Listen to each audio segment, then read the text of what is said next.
Good evening, and welcome to Hope for Healing. I'm your host, Dr. John Stracks, joining you this time from my home office in Chicago. Don't worry about the plant that's normally over my left shoulder. It'll be back next month. And for those of you who don't know me, I'm a physician who focuses on the reduction and elimination of symptoms using mind-body medicine methods. If you'd like to learn more about my practice, including how to work with me or any of my team, you can find more information about our services at www.drstracks.com.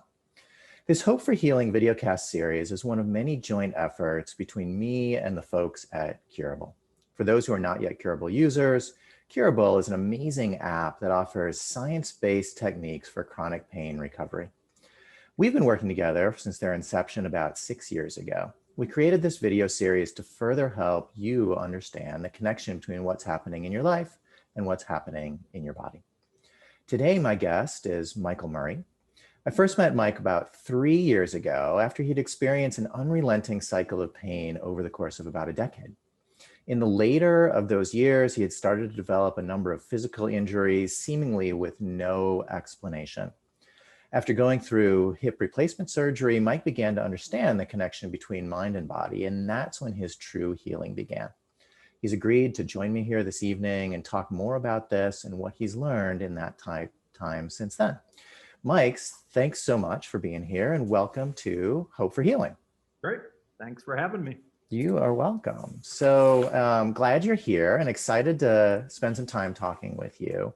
It's always helpful for the people who are listening to know what you were dealing with before you started to get better, before you learned about mind-body medicine. Can you describe kind of what happened and what life was like for you over the course of just so many years? Correction. My pain started in 2016. So prior to that, I was healthy. So I thought you had mentioned a decade. It was really only 3 years. Okay. So I was fortunate enough to be able to retire at a young age in 2007. Really into the outdoors. Spent a lot of time in Wyoming, where we have a second home. And then in 16, I was out just kind of hiking around in the mountains, developed a hamstring problem. About a month later, developed shoulder problem. And I really became really anxious. Started crying a lot and started isolating myself. And these injuries they weren't stopping me from doing anything, but I couldn't do much. Within probably, 3 months of developing the hamstring problem, I finally had an x-ray and the doctor's like, you have arthritis in the hip and hip replacement can work well here. And I just, more tears. And up to this point, I ski 60 days a year. I bike 5 days a week. I'm a fly fisherman, so very active. And my world was just shattered. So for the next probably 15 months from that point, I saw 17 different medical doctors. I had pain in my feet, my knees, my neck, both shoulders, heartburn. I couldn't sleep, developed ringing in my ears. I had a hip replacement. I had 2 spinal injections. And when none of that worked, the doctors would always kind of move the goalpost and tell me there's another structural issue going on. And the interesting part is going into all these doctor's appointments, the anxiety I was carrying was intense. And a lot of them I couldn't even speak. Becky, my wife, we would start every appointment saying, just so you know, Mike he's really upset. And he's having a hard time with this. And I didn't even know I know I was upset because I felt I was losing my body, and my one gift I felt like was being in the outdoors. So it just all unraveled quickly, and Western medicine certainly didn't help. So it happened quickly, and I just was on a conveyor belt of doctors. And you were what, in your early 50s? I was 52 at the time. Yeah. And just go over it again. So it was hip, you had the hip replacement, but also what, shoulder?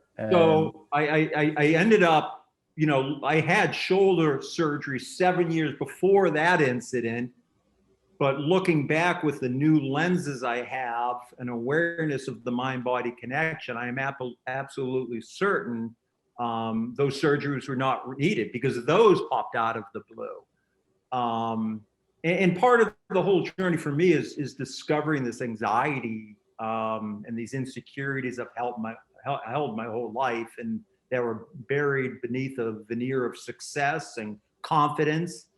So 2 shoulder surgeries I didn't need, hip replacement I certainly didn't need, and 2 spinal injections that didn't do anything for me. And you were getting worse. And so this went on for a couple of years. And then at what point did you discover Curable or Dr. Sarno or something about mind-body medicine? Where did that come into the mix? So one of the last doctors I had seen convinced me, well, he did a test and told me I had neuropathy. So he's like, don't panic, which of course I started to do. Went down to Boston, and the neurologist said the test my physiatrist did wasn't complete, so we had to do another one. And he's preparing me for needles. This guy was all business. And I just said, I've been really anxious the past 2 years. Could this have anything to do with the pain? And I had mentioned this to the 16 previous doctors, and not one of them commented on it. But he said, absolutely, anxiety can cause nerve pain. But there was no further discussion after that. So a month later, I was out in Wyoming by myself, couldn't sleep. I was really upset because I had hiked 3 days in a row, no issue. And then weather came in, I couldn't hike, and my feet were frozen. So a friend had given me a book on how to live with chronic pain. He'd given to me like 5 months earlier, and I didn't want to read it because I wanted to beat it and not manage it. But at this point, I hadn't considered suicide, but I thought about it a lot and thought about others that really were at that point.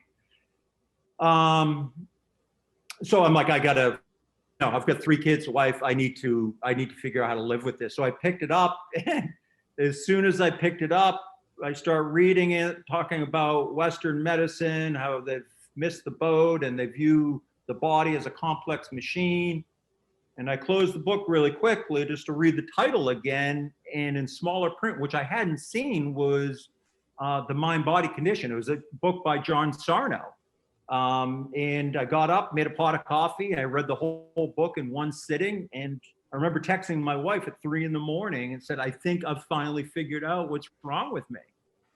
And that was it. And it resonated, just the way he described the hopelessness, the way he described pain can mean more to someone if it really prevents them from what they want to do. And that's really, my story gets more complicated from a personal level, but I define myself as an athlete. And when all these pains, I felt like I couldn't do anything else. And that's where it snowballed from there. So it did not take me long, like within 5 minutes, to realize this was for me. However, I often wonder, because I've seen so many doctors and tried so many things, I did wonder if this was just that as well, just grasping at another solution. I don't think it was, but yeah, it very much resonated with me. And do you remember what resonated in that way? And so, whoever it was, your friend had given you the book, and in the giving you had heard, here's a book about living with chronic pain, as if the pain was going to be with you for the rest of your life and you would need to learn to manage it. And so what was it about reading it, if you remember, that made you say, oh, I don't have to live with it. I can figure out how to let it go. There was a page that he listed off all the symptoms that can come from it. And I was on probably a dozen of them. So it was that, but it was also, he talked about what pain can mean to individuals, and it can be all encompassing. And not long before I picked up the book, I remember going for a walk with a friend and telling him, I spend 80% of my time thinking about my pain. In reality, that was a lie. It was really close to 100% truly. And I started put it together, and then I started thinking about what the neurologist said and about that anxiety can cause nerve symptoms. So it all just kind of came together, and just this wave of this is it. This is the path I need to take. And, you know, and two important points there. One, like it gets so consuming. The people who are listening, many of them think about this 80% of the time, 100% of the time. What is it? How do we get rid of it? My own experience, same thing. Like, it's just, you know, when I first learned about this 25 years ago, it was all I thought about, all I talked about, all I researched. And it does that to our brain. It just pulls us in and we think about nothing else. And then also people get surprised, especially after they learn about it, that our mind can create pain this bad in our body. We think that if the pain's that bad, it somehow has to be coming from the body because of an injury, but the pain pathways are the same. And so no matter where it's coming from, it can be that intense and it can be that terrible. Yeah. He also spoke about there was a section about conditioning, like certain things can happen and you will condition your neural pathways to create pain.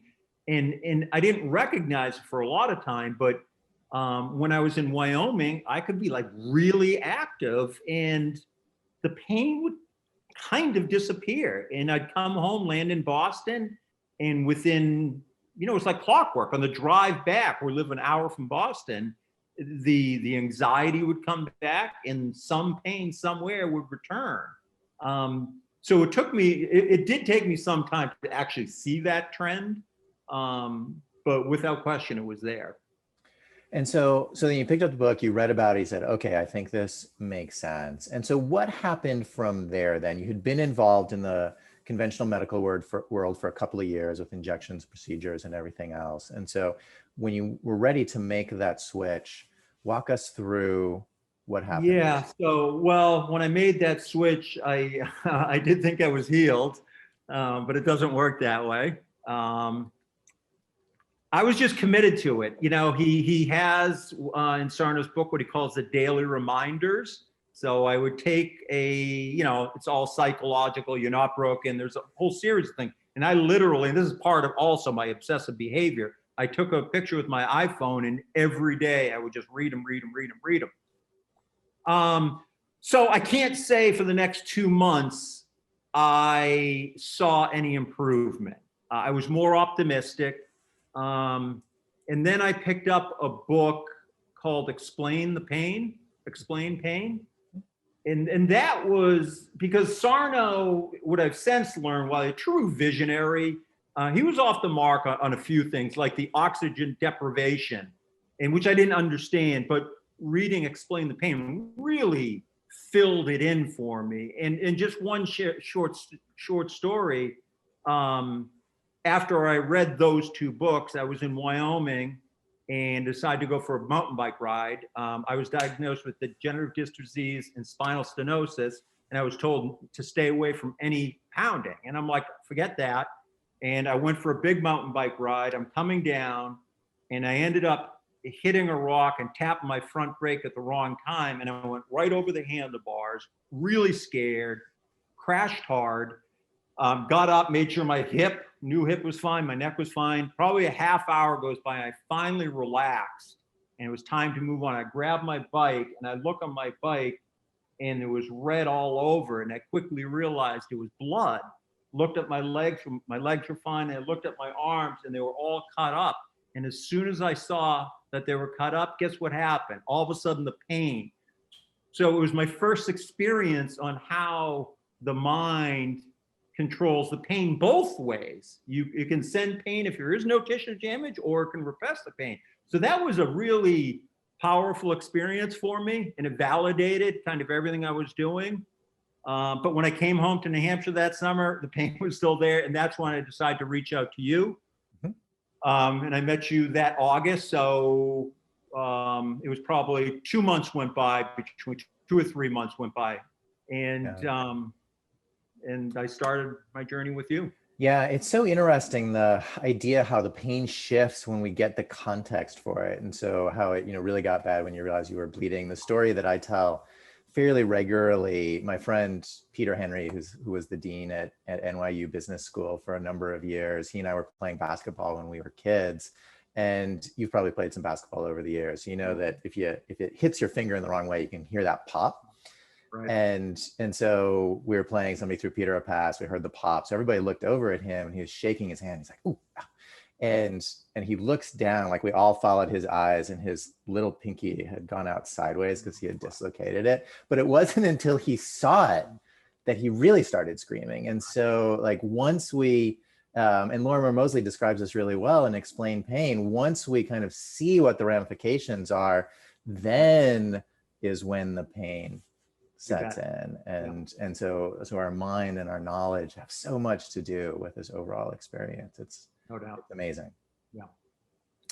And so you came out here to Chicago, and you and I met that summer. It was summer of 18, correct? I'm coming up on 3 years ago. I wrote it down. It was summer of 18. That's correct.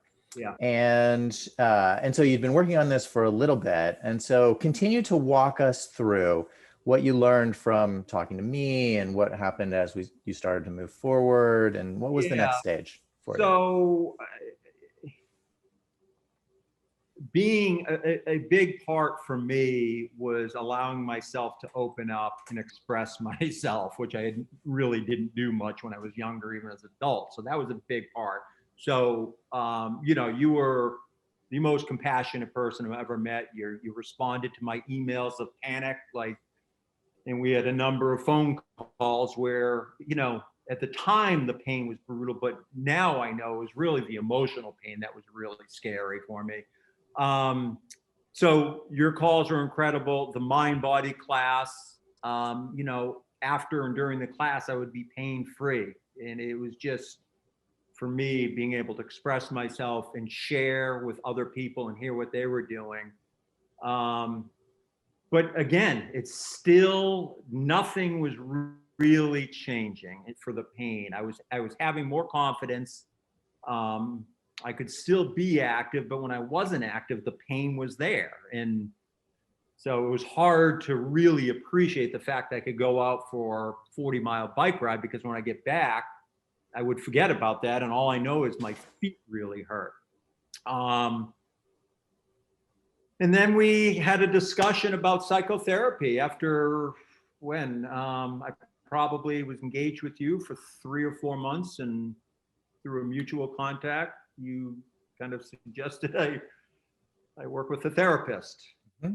And that was my next step. Yeah, and I agree with you that things had shifted some. I mean, you were out in Wyoming, you were skiing hard on a number of days, you were riding your bike, and so it wasn't that the pain was completely keeping you from doing what you wanted to do. But to your point, no matter how much you worked on it, there'd be days or times or weeks or longer where it would set in, and you'd feel like you couldn't get a handle on it. Yeah, in reality, the pain never stopped me from doing anything. In fact, that's when I felt the best. But because there's more moment, you can only be on a bike for so long, right? So there was more moments where I would have pain or sensation, and because my worldview was so small, I couldn't see beyond the pain, even if the pain wasn't there.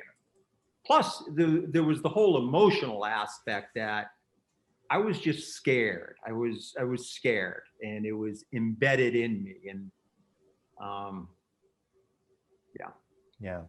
And so at that point, we decided that for a variety of reasons that psychotherapy might be helpful for you. And I introduced you to Dr. Eric Sherman, who's actually been a guest on our Hope for Healing series, and is a very experienced psychotherapist in this mind-body world. And so if you're comfortable talking about it, can you tell us what that experience had been like? I know that there's a lot.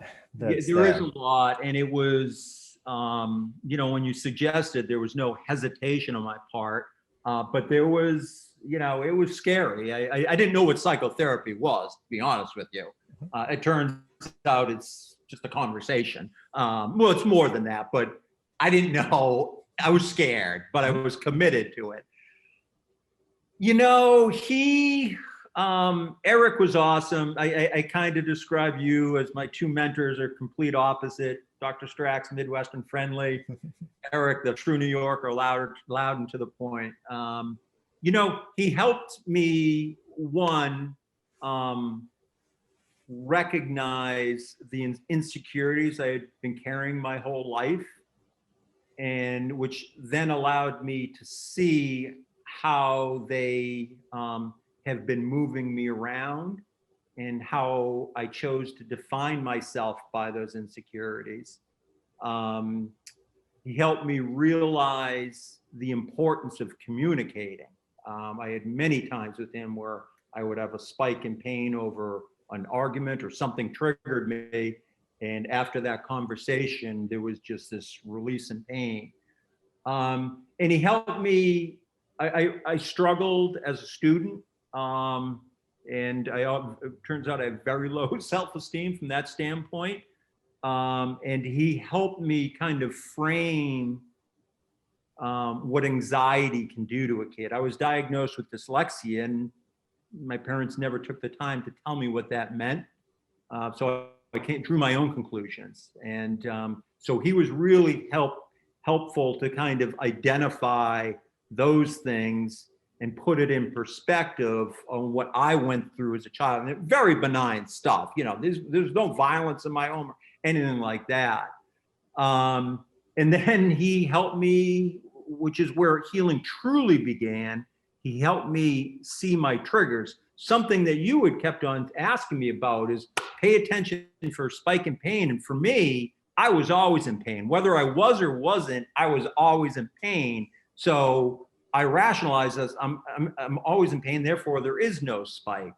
So Eric was there and was able to guide me after 4 months of therapy to finally see my first spike in pain. So it was pretty powerful, and he was compassionate. And you know, a few times if I was in pain, I'd tell him that, and he would always say, "Mike, I'm sorry you're in pain." And the way I reacted to that was telling, because it moved me. It could tell that's what I needed as a child. Like, I don't think I really felt seen. So every time he would recognize me, it was, you know, I'm not trying to be corny, but pretty emotional. So that was kind of one of the first steps of really paying attention to what's happening in my body and recognizing those things, because the body holds unbelievable wisdom. And do you remember, so, you know, you'd worked with him for a while and he was asking you about the triggers and the spikes. And so do you have a memory of the first time you were able to see that? I do. I've got 3 kids. They're all athletes. They all love to compete. I have a hard time, but I'm not the type of parent that is like uber, like go, go, go. You know, I want them to work hard, but I just want them to be happy. And I carry this heavy burden with my kids. I have a hard time seeing them disappointed, and I hold it into myself, which is the main problem. So it was my daughter was a sophomore in high school. She started her freshman year of lacrosse, or sophomore year. There's no reason she wasn't going to be starting. And I was by myself. Becky was away, and it was a scrimmage. She started at midfield, and with 5 minutes into the game, they removed her from the game. And all of a sudden, I could feel this like really scary and uncomfortable angst developing in my body. I knew I wasn't mad at the coach, because I knew it was a scrimmage and she was just trying out different players. So I could, like, consciously, I could rationalize it, but something was happening in my body. And within probably 5 minutes of this angst and hurt for my child, even though she didn't care, well, she cared, but whatever, my feet became frozen. Stand in the coldest ocean or mountain stream, except it was 60 degrees outside. It was a beautiful day, and my feet were frozen. And I had to watch the remainder of the game from the car. She got in the car. We didn't talk. I just held the steering wheel. I mean, in addition to the physical pain was the feet. over the next 2 days, the pain subsided, and I didn't think much about it. I was just like glad the pain was gone. Day or so later, I get a text message from a friend, and he made an innocent comment, but I created a story about what he really meant. And suddenly I was very mad and very hurt. And within the matter of 3 minutes, my feet became frozen, like frozen. And at that point, I put it all together.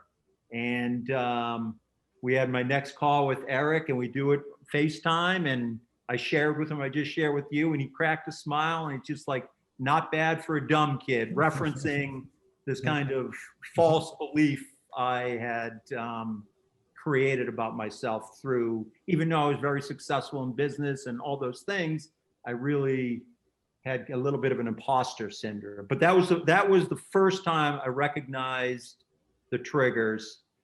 And when you and Eric would ask me, pay attention to what's happening in your body when you're triggered, I always thought you want to pay attention to the spike in pain or the emotional angst. And those are things to be on the lookout, but something happens before that. And it takes time to build this awareness, but you can feel these subtle shifts in the body. It's almost as if the body is warning you before the mind's able. It's quite powerful. And it took me a while to develop that. And one of the ways I was able to create that awareness was through meditation. Meditation has probably been my, the biggest healer for me.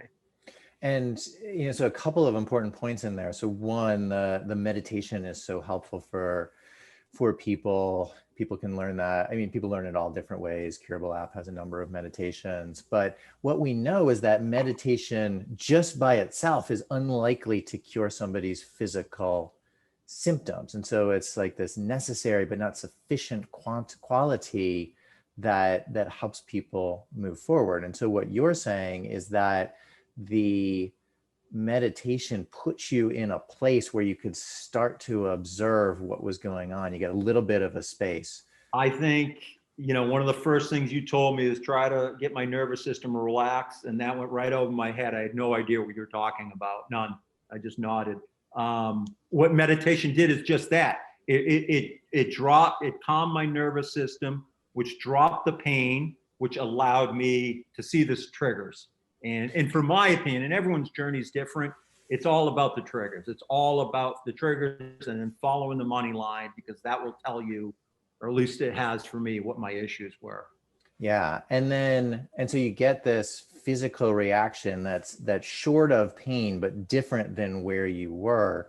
And so you're talking in some sense about the wisdom of the body and how the body knows what's going on. One of my favorite studies about this, and you or people listening may have heard me talk about this before, but they put people in a room and they played a card game with them, and they would flip over cards, and you'd win or lose, play money, depending on what it showed on the card. Mm-hmm. And there were two decks, and one deck was big wins, big losses, but ultimately you'd lose. If you kept playing out of that deck, you'd go bankrupt.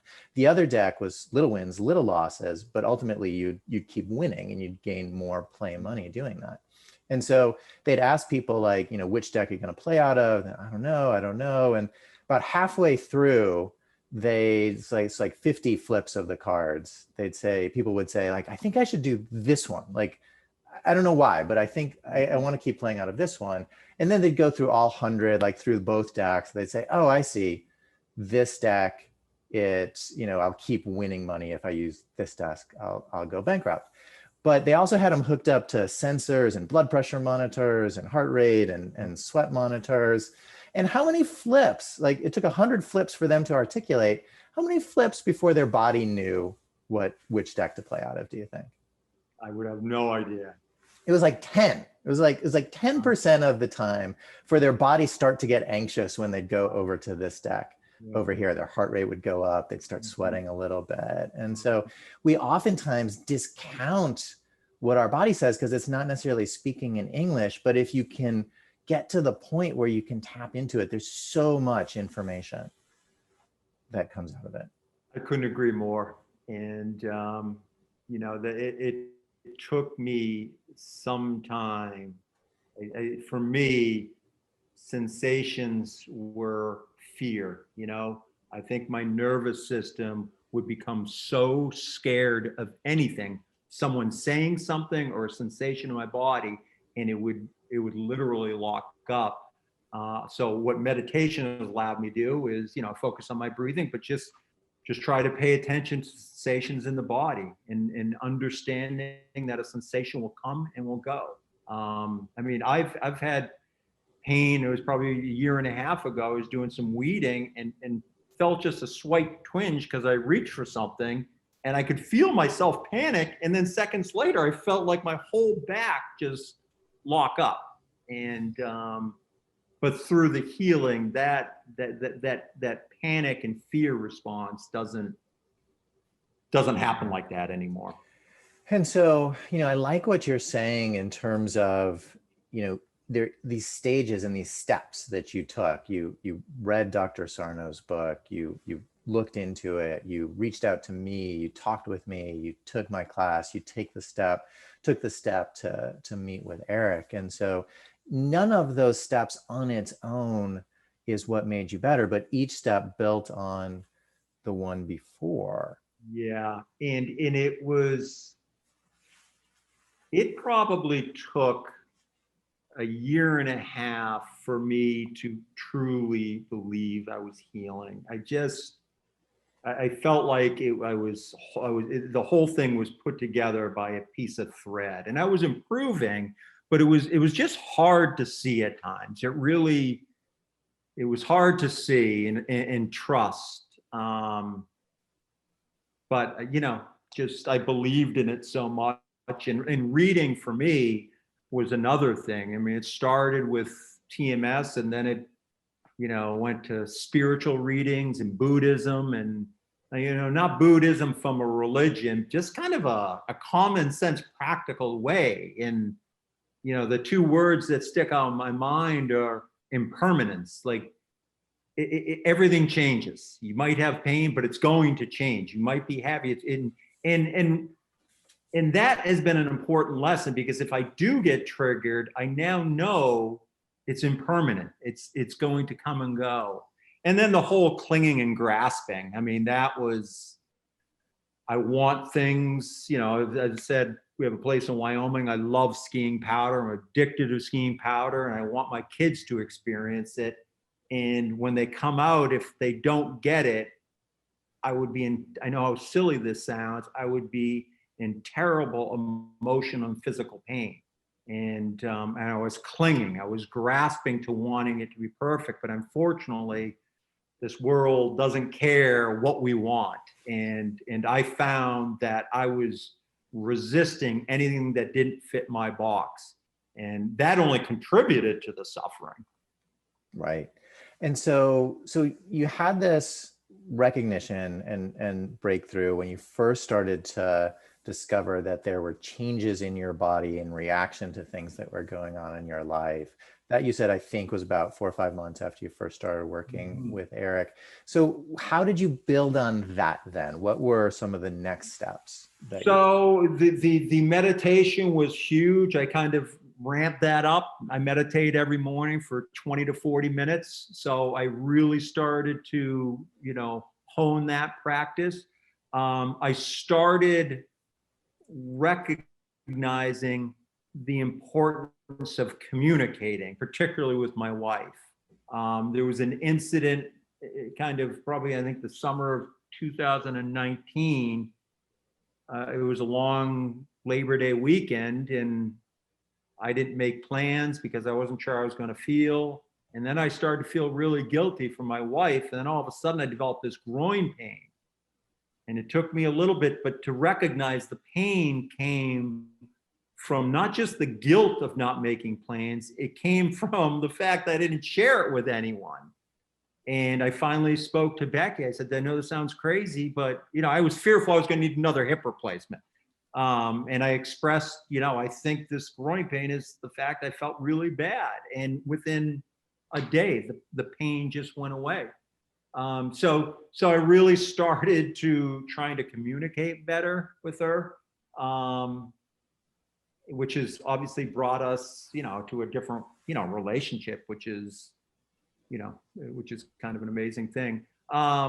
Yoga, I developed a yoga practice before the pandemic, and I would practice yoga, try to do it every day. And I can't tell you why I was drawn to it, other than I felt better coming out of yoga than I did when I walked in, every single time.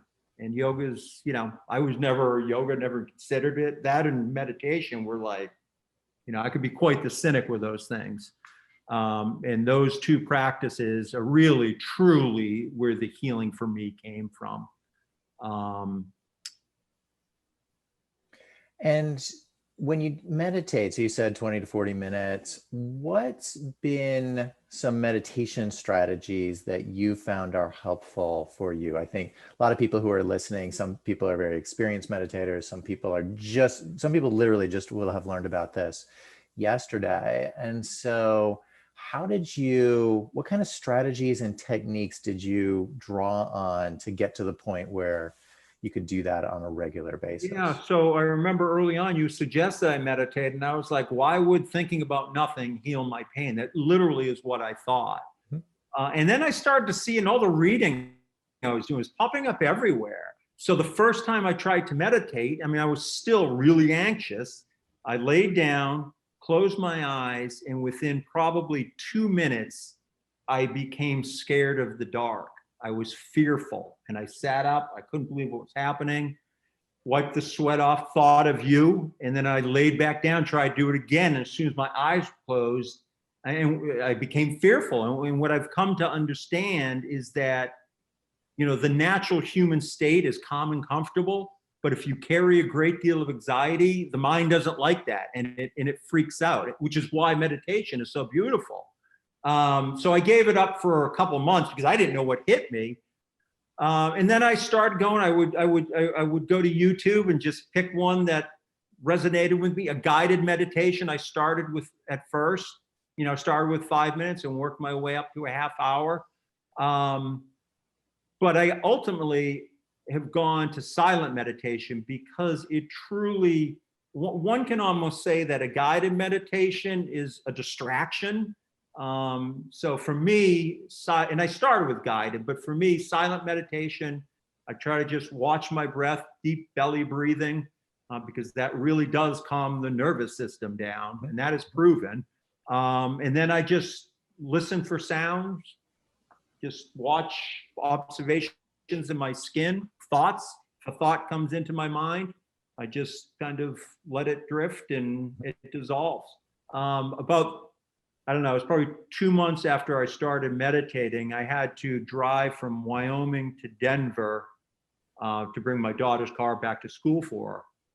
And road trips, I used to always love them, but during this period, I struggled with road trips because I was alone and I'd get really upset and the pain would come back.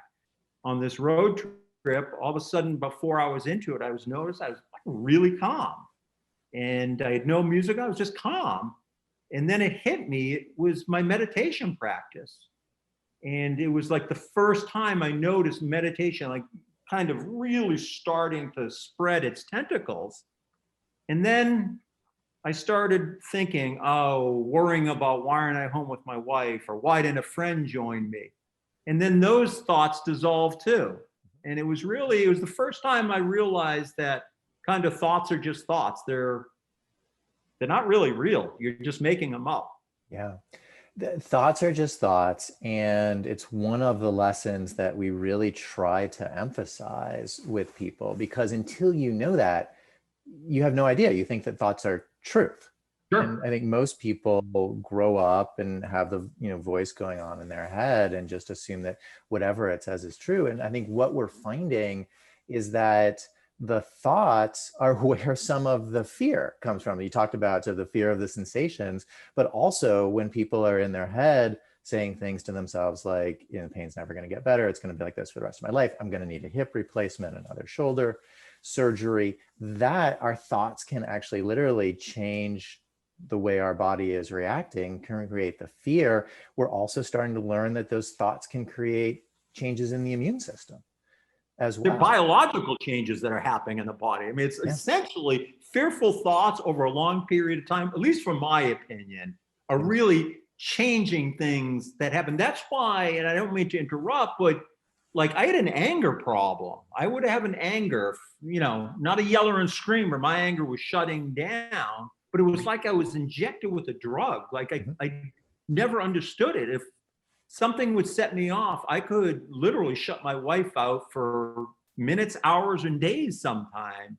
No matter how hard I wanted to open up. But now I understand there were these things that were happening inside of me through fearful thoughts. Yeah, absolutely. And then what about communication? And so you've been working on the communication, you've taken your relationship to a new level. Are there specific strategies that you've incorporated? Is it more of a general sense, like you know it's important and so you work on it? Yeah, I mean, I would say this on that healing, you have kind of knowledge and tell people to relax and understand how pain works. And those are all like really important, but deep healing is where it's at. So you can tell someone to calm down, but that really doesn't do a whole lot. So it was really, it just would happen. And it did happen, that I noticed, I would just notice things like if we're going out to dinner, my wife was 5 minutes late. I noticed I didn't care. So we're 5 minutes late, like little changes like that. Not being quite as anxious about things. Yeah. These times, if something happens now that I will, not a full blown trigger like I used to, but we had an incident a few weeks ago that I needed to just try to just be very aware of what was happening and take deep breaths. And it helped. It didn't, it still needed to run its course, but it helped. So for me, it's kind of just an overall feeling of calm that has happened through all the things that we're talking about. And so with all of that, the recognition, the work that you've done, and so then at what point did you feel like, all right, the pain and the symptoms really started to shift and calm and you started to be in a different place? Where was that? Yeah, so I would say probably last winter. Well, no, excuse me, the winter of the pandemic. So would that be 2020? Yep. I was still getting triggered, but they were really spread out, maybe once a month. And they were significant, but I was seeing them. My wife was being supportive of them, and they were not lasting as long. And then when the pandemic hit, I was still working with Eric, but I had felt psychotherapy at that point had kind of run its course. I felt like I was bringing up the same stories, and I didn't like that. I felt like, okay, I've uncovered that. I understand my anxiety as a child. I understand my father's anger. So at that point, a year ago, February, I stopped working with him and I started working with a yoga teacher who, specializes in healing trauma. And that's that, through working with you, through reading and Eric, I was traumatized as a kid, in a very benign way. And she had a heavy influence in Buddhist, so she was very familiar with that, and that very much resonated with me. And we started practicing, and after probably a month of working with her, she developed a yin yoga practice for me, which is, it's essentially holding a stretch for 5 minutes. And the theory goes is those stretches are teaching the nervous system that if you can hold that stretch, which is very painful, once you come out of it, you'll be fine. So it teaches the nervous system to cycle into a difficult moment, but more importantly, cycle out. And that was my problem, is when I would become fearful subconsciously, I would block up, and I wouldn't know how to cycle out until days went by. So we would do that, and I practiced it on my own. And then probably a month into it, after the yoga practice, I was lying on my back and just lying, and I noticed my right butt cheek starting trembling. I then noticed my left leg started trembling, and then all of a sudden my whole lower torso was shaking. And Dr. Peter Levine's work of somatic experiencing is releasing trauma through the body. And what happens is these long yin poses were allowing me and pushing my body, that while when it came back into rest, it felt comfortable enough to just let go, And the last major trigger I had was when the pandemic started. And since that point, I've got this, and that trembling went on for almost 2 months every day. And it was fascinating. I've been cautioned by my spiritual leader, if you will, that, that everyone's experience is different. Some it's trembling, others it could be a flushing of the skin, you could be crying. But since that, this amazing sense of calmness, confidence, things that, anxieties go into my kids' athletics game. It doesn't mean I'm not emotional, but it doesn't. If my daughter's taken out of a game like she was the other day, it's like, oh no, now what? Or I had a little problem back here a couple days ago. It's since gone, but there was not this panic. So yeah, so that was, and I think my work up to work, I think if I had gone to her directly before, I think Eric was part of the solution. I think reading was part of it. I think working with you in the mind body, I think it was all together. And I think also everyone's journey is different. I think, you got to try what works for you and listen to your body. And that's probably the one, in addition to meditation and yoga, the one thing is listen to the body. Not when you get sore, if you're exercising, it's these subtle shifts that happen. Or if someone says something and it kind of annoys you, like that's a trigger, and you can start to investigate those things. And for me, once I've learned this awareness, I can't let, it's how I live my life now. And it's awesome. I have this amazing awareness of what's going on around me and in me. Yeah. And so there's a lot in what you said there. One I know, highlight. No, it's great. ranting. It's great. One highlight that I'll make is just how much you had learned so that your body can start trembling, and you watch it with this attitude of curiosity and calmness so that it can let it take its course. Because so often what happens to us, if something like that happens, we immediately think like, oh my goodness, I have multiple sclerosis. Who am I going to talk to so that I can get this diagnosed and treated? And you're describing essentially the exact opposite of watching something very unusual happen in your body and letting it play out and not letting it alarm you. And then our bodies know how to work out what needs working out. Our bodies know how to heal. People used to always tell me that. I'm like, that's a load of crap. I'm in pain for 3 years now. The body doesn't know how to heal, but it truly does. I was resisting, The fact is, I didn't know this now, and I needed to go through what I went through. But for the first 2 years of this journey, I was essentially holding my breath, waiting for the pain to disappear so I could finally exhale and say it's going to be all right. But the fact is, because I was doing that, it can't work that way. For me, it really isn't about the frozen feet or the painful arms. It's what happens before that. I mean, that was just a way my emotions pour out of my body.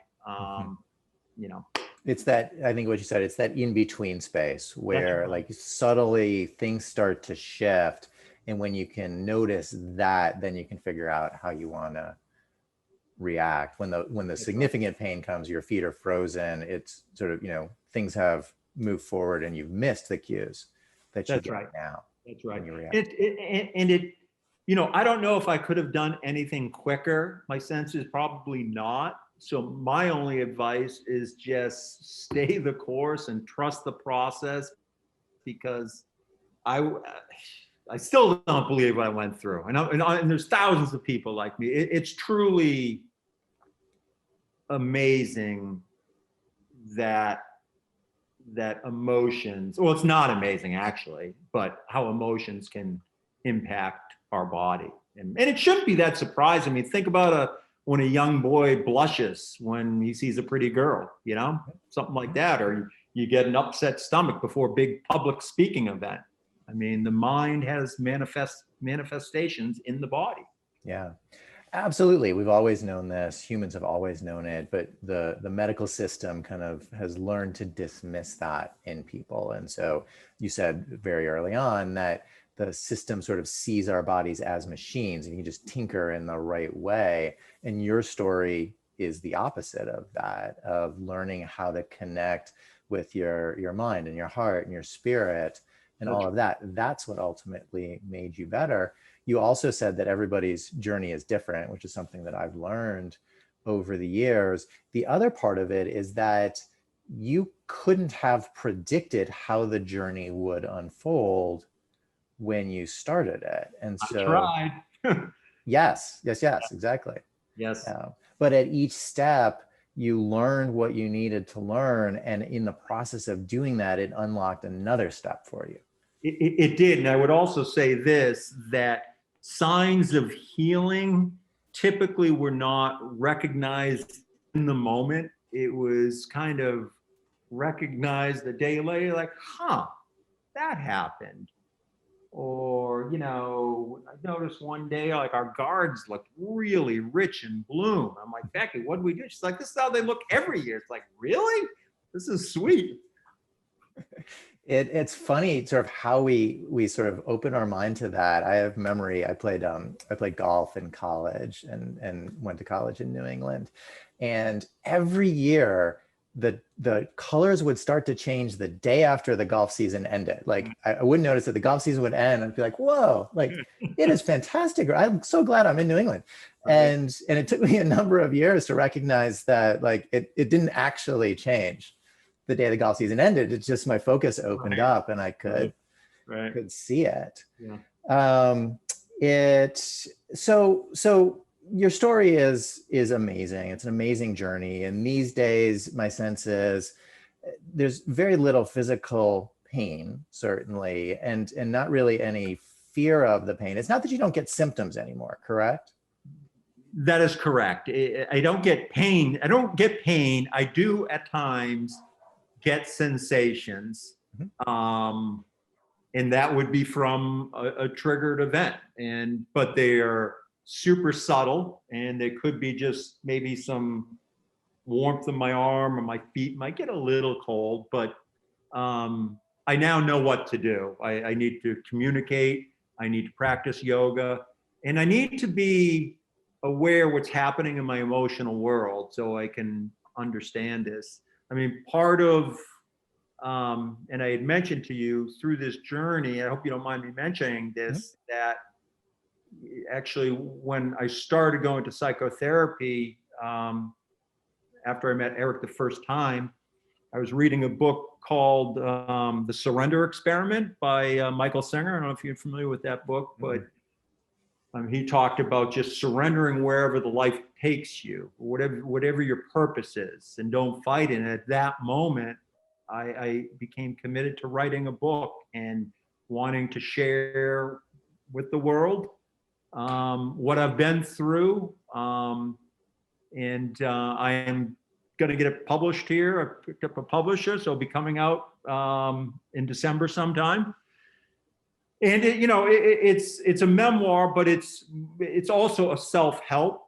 We'll talk about what is childhood trauma and what does that look like. Talk about kind of Western medicine, and they do some fabulous things, but they also really really missed the boat and become over reliant on x-rays and imaging. And a big part of it is the healing part of it. And it's funny, when I first started writing the book and started sharing with people, and I'm writing the book to help people. And if I can help one person, that's great. But friends would say that must be so therapeutic for you. And when they would say that to me, it would trigger me, because what I thought they were saying is, you're not going to be good enough to write to help people, but maybe it'll help. Really thought it was condescending. And I truly was offended. Like, in the body, I felt the movement. I felt the childlike hurt. And that went on for probably at least a year while I was writing the book. And then you asked about healing. It was about 6 months ago. Someone said that to me. It must be so therapeutic to you. And I said, you're damn right it is. Like, it feels, and it has been. I mean, you got us to journal one time, I remember, and that went right over my head. You know, I tried, I'm like, this is awkward. But writing this book is essentially journaling. And it's the healing I get from reading my work is, you know, it allows me to see, like, truly see where I was hiding and why, what these insecurities I carried. And I might be, you know, I don't know, I might be this, like, an outlier. I don't know. Maybe I was pretty extreme, but I think hopefully when you get away from the extremes, people will be able to see parts of themselves in there. And and maybe, if nothing else, it will help them stay on the path, you know, and not give up. Yeah. And so what's the book called, did you say? The name, I just came up with the title about last week. It's My Pain Body Solution, A Journey to the Other Side of Suffering. Great. And pain body was coined by the spiritual leader Eckhart Tolle. Yeah. Good. And when's it going to be available for people? That will be available probably at the latest the first of the year. Okay, great. Well, we will keep an eye out for it. I'm super excited for it to come out. So anyway, we'll go ahead and wind up. Just thinking back on what essentially has been a 3-year journey now. And for people who are listening and trying to sum up, because we've talked about a lot and you've done a tremendous amount in a variety of ways, how do you look back on it? So the short version of, what was the pain about when you were experiencing it? I guess that's my question. Like, how do you look back on it and say, like, okay, I know the pain was there because what? Yeah, I think mine was, it's a really good question.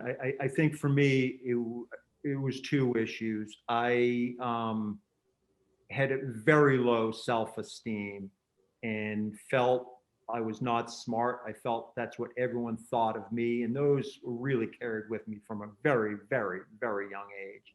So low self-esteem as well.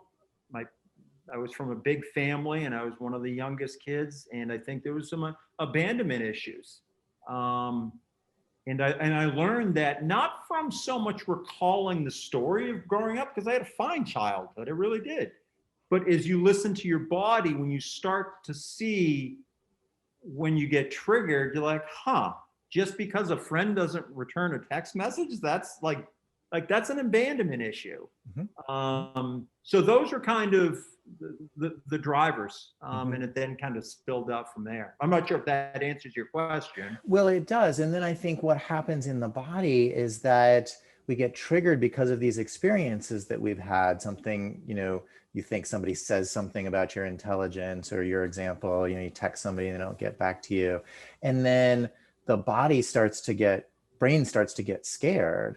And in order to deal with that, then it starts to create pain. And then we can focus on the pain instead of focusing on the fact that we're feeling inadequate or our feelings are hurt, or we have to take a step in communication that we don't know how to or don't want to do. And so the pain functions as a distraction for us and a place to move towards, so that we don't have to deal with something that's so uncomfortable. And what I love about your story is that you learned how to enter into those uncomfortable places so that they are no longer particularly uncomfortable for you, or you've learned enough that you can sit with the discomfort. Yeah. Yeah. And allow it to be okay. The pain at some point during my journey, the pain and triggers became an opportunity for discovery is really kind of what it was all about. Yeah. You know, one of the doctors, just so people have an idea, I mean, I was told never to ski again, told never to backpack, don't do anything pounding. When they gave me some injections that didn't work, he basically said he can fuse my spine. I mean, it almost felt like a threat. And today, and I'm not trying to brag, but I am really active. And, you know, I just listen to my body. Yeah. And I do need to be a little bit more kind to you. I remember you had mentioned that, like maybe you're a little hard on yourself, and and you can be hard on yourself physically, but also be down on yourself. And I never once understood that concept. And so that's an important thing too, is just take it easy on yourself. Yeah. And it's amazing to me also how often I hear people as they get better start to recognize that, you know, and what I say to people all the time, the pain's not the enemy. The pain wasn't trying to make your life miserable. The pain was giving you clues about things that you needed to do to live your life the way that you wanted to live it, which you get to do now. That's right. Yeah. I mean, what the pain has given me is I don't get angry anymore. And I now know with absolute certainty, every time I got mad at my wife, it had nothing to do with her. It had to do, something was coming up within me that scared me. I didn't know what it was. And the only way I knew to do was take control of it and create an issue that had nothing to do with that. So without the pain, I wouldn't have that. And I can't tell you, I wouldn't trade that for $1 million. I wouldn't. Yeah. Any last thoughts for people before we sign off this evening? I would say we're kind of touching on it. Just try meditation. And if you start thinking about things, you're doing a perfect job, because that's what meditation is. It's just be there and watch them come and go, and listen to the body, and just listen to the subtleties and things throw you off. You know, it's like, and we all have them. I know we do. Thank you so much for being here, for being open, for sharing your experience, and for walking us through what you've done. It's just it's a remarkable story. I hope it wasn't too much. I know I threw a lot out there. No, I look forward to reading about it in the draft of your book, and then when the book comes out. And I know how much people appreciate you and everybody else who comes on and is open and vulnerable and talks about how you've managed to heal. So thank you. Right. You're welcome. Thank you also to everybody who's been here and listening. Every time we record an episode, I'm reminded of how blessed and touched I am to be part of this amazing community of people who are working on healing themselves in this brave and creative mind-body way. As I said earlier, if you're interested in talking with us at our office about how we can help you, we've been able to expand our telehealth options and make that permanent at this point. So if you're interested in talking with me or my assistant, Michelle Grimm, you can request information through our website at www.drstracks.com. Our staff will get back to you with all the instructions and information that you need. If you enjoyed this episode, you can find the recording and all of our previous episodes at Curable and my Hope for Healing page, which is curablehealth.com/hope for healing. You can also sign up for our office newsletter and get updates about next episodes and everything else that's going on in our practice. I will be back with another episode in 4 weeks. I hope you can join us then. Until then, I hope everybody has a wonderful start to their summer and everybody stays safe and healthy. And with that, we will say good night.